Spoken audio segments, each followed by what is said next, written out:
Sumainyo ang Panginoon. At sumayon. Ang mabuting balita ng Panginoon ayon kay San Mateo. Papuri sa iyo, Panginoon. Noong panahong iyon, isang araw ng pamamahinga, naparaan si Jesus sa triguhan. Nagutom ang kasama niyang mga alagad, kaya't nangitil sila ng uhay at kinain ang mga butil. Nang makita ito ng mga Pariseyo, sinabi nila sa kanya, "Tingnan mo ang ginagawa ng iyong mga alagad. Bawal yan kung araw ng pamamahinga." Sumagot si Jesus, "Hindi ba ninyo nabasa ang ginawa ni David nang magutom siya at ang kanyang mga kasama? Pumasok siya sa bahay ng Diyos at kumain ng tinapay na handog sa Diyos at pinakain din niya ang kanyang mga kasama. Labag sa kautusan, nakanin nila ang tinapay na iyon sapagkat ang mga saserdote lamang ang may karapatang kumain yon.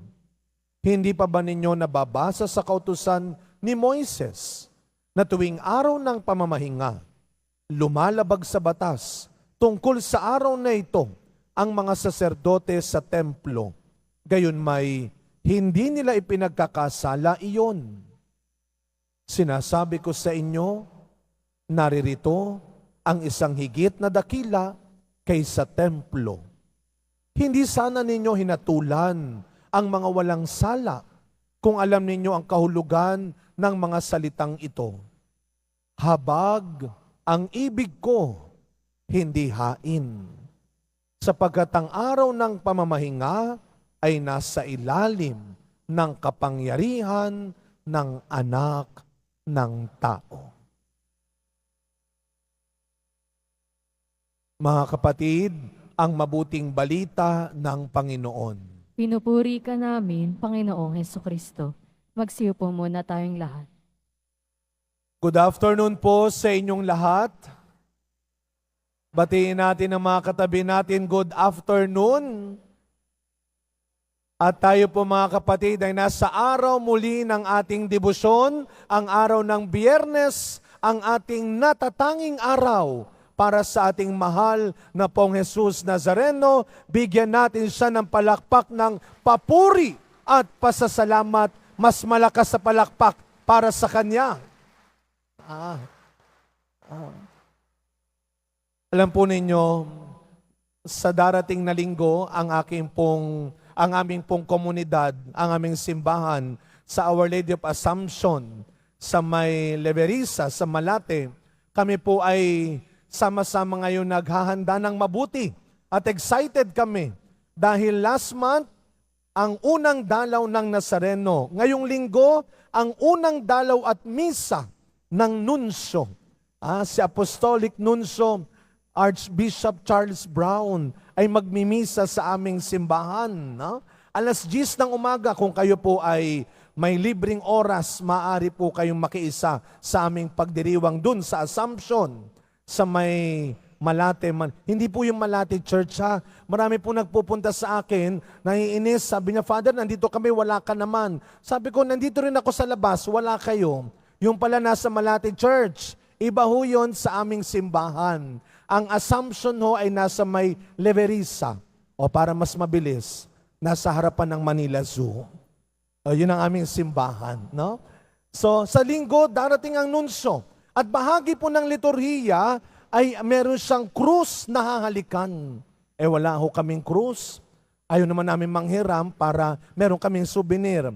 Kaya may ilan akong kaibigan, pumunta kami sa Tayuman para maghanap ng crucifix. At habang nag-iikot kami, may isang tindahan kaming pinasok. Nakilala ko nung tindera. Naka-smile siya. Sabi ko sa kanya, "Ate, may krus ka ba?" Nag-smile siya. Sabi niya, "Marami po." "May krus ka ba?" Sabi niya, "Marami po. Iba-ibang klase." Tanungin nyo nga po yung katabi nyo, "May krus ka ba?" Sino dito ang may krus? Taas ang kamay. Mas mataas na kamay, sino may krus? Lahat na nagmamahal sa Poong Nazareno ay may krus, pumalakpak ng malakas. Dahil kung wala tayong krus, hindi tayo makakasunod at hindi tayo matatawag na deboto ng Poong Jesus Nazareno. Amen. Huwag kayong magagalit, may paggagawa ko sa inyo. Pwede ho ba gamit ang inyong hinlalaki? Krusan nyo nga po yung palad ng inyong katabi. Krusan ho ninyo. Yung palad ng wag yung noo, yung palad lang, krus. Tandaan mo, ang deboto ng Poong Nazareno may krus sa buhay. Amen? Huwag niyong kakalimutan yan. Kaya nung tinanong ko yung alin, may krus ka ba? Sumagot siya, marami po, Father. Iba-ibang klase. At totoo naman, mga kapatid, kung titignan natin ang buhay natin, lahat tayo may krus. Iba-ibang klase rin. Kasi pag sinabi natin krus, anong nasa isip natin? Paghihirap, problema, sakripisyo, sakit. Yan ang krus ko, Father. Marami akong pinapasang krus. Bayarin, sakit,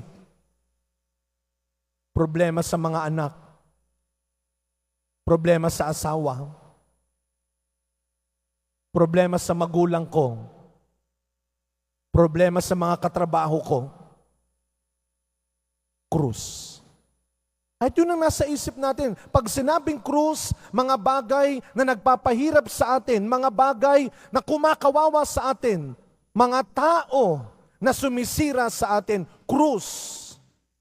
Pero wag natin kalilimutan, dahil kay Kristo, ang krus na simbolo noon ng paghihirap, ng problema, ng kamatayan, ay naging tanda ng pag-asa, ng pag-ibig, ng kaligtasan. Kaya kung tayo ay deboto ng Poong Nazareno, maniniwala tayo sa sinabi ni Kristo. Susundin natin ang sinabi niya. Sino man sa inyo ang nais sumunod sa akin, pasanin ang inyong krus. Kaya kung wala kang krus, hindi tayo makakasunod kay Jesus. Pero wag nating kalilimutan, kagaya ng unang pagbasa natin, tinawag ng Panginoon si Isaías, pumunta ka kay Ezekias at sabihin mo sa kanya, gawin mo na ang mga huling bilin mo sapagkat hindi ka nagagaling, mamamatay ka na. Diyos ko po, anong gagawin ninyo? Pag sinabi ng katabi mo ngayon, alam mo, hindi ka nagagaling. Siguro matutuktukan mo talaga. Takot na takot nga ako, sasabihin mo pa yan. Anong mararamdaman mo pag sinabi ng katabi mo, wala na, hindi na kayo magkakaayos mag-asawa. Hindi na kayo magkakaayos magnanay. Anong gagawin mo pag biglang may nagsabi sa iyo, alam mo, ikamamatay mo na ang mga utang mo? Anong gagawin mo?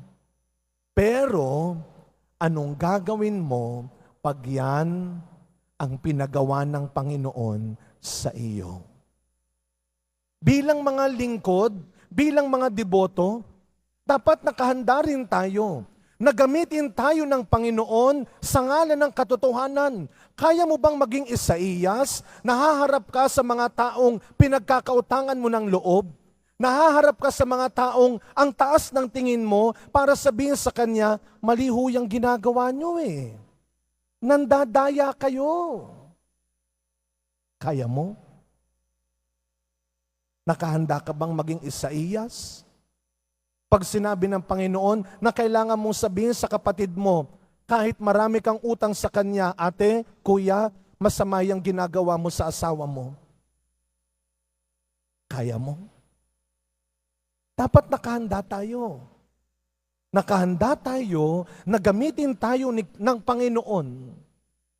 Hindi sa kung anong gusto nila, kundi sa kung anong kailangan nila.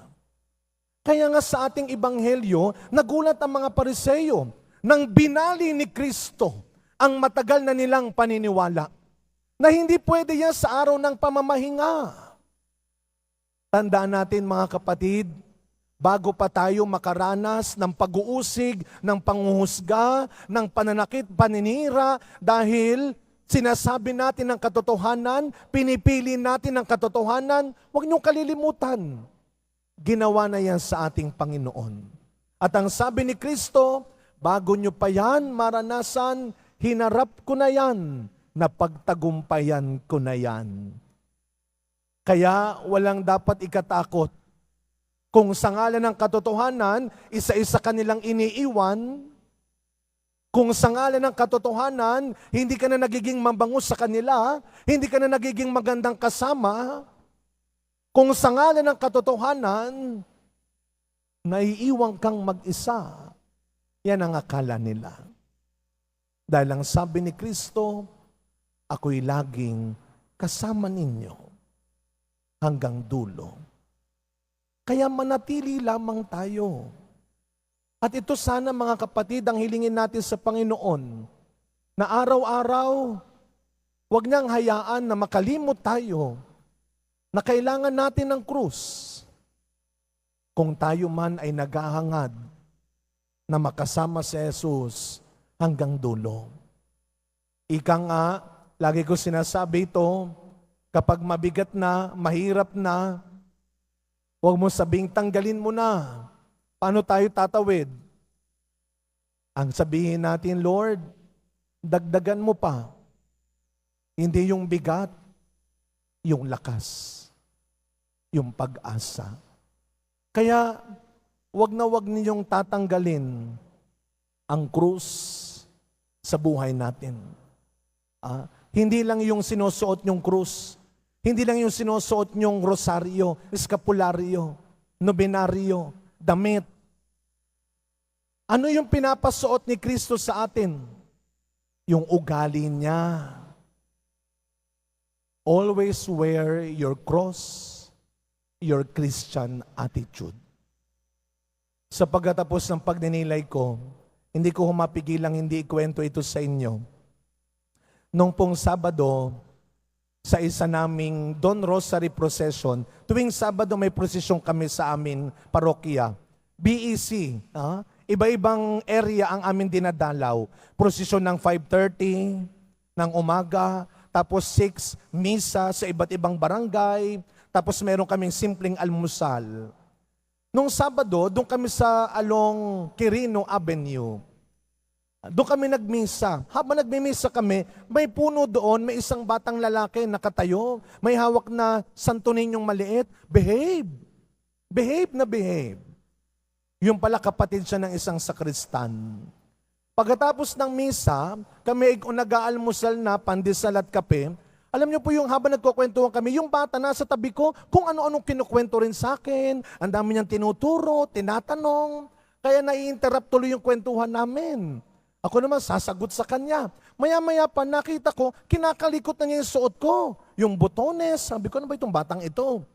Sabi ngayon nung aming BEC leader, gusto mo ba yung suot ni Father? Sabi nung bata, hindi po. Oh, ang bilis Hindi po.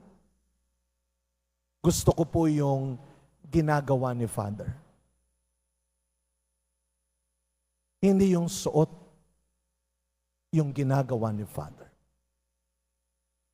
Sa pagkapatuloy na misa natin, higit pa sa mga kung ano-anong sinusuot nating krus, damit, kwintas, lagi niyong isusuot ang ugali ni Kristo.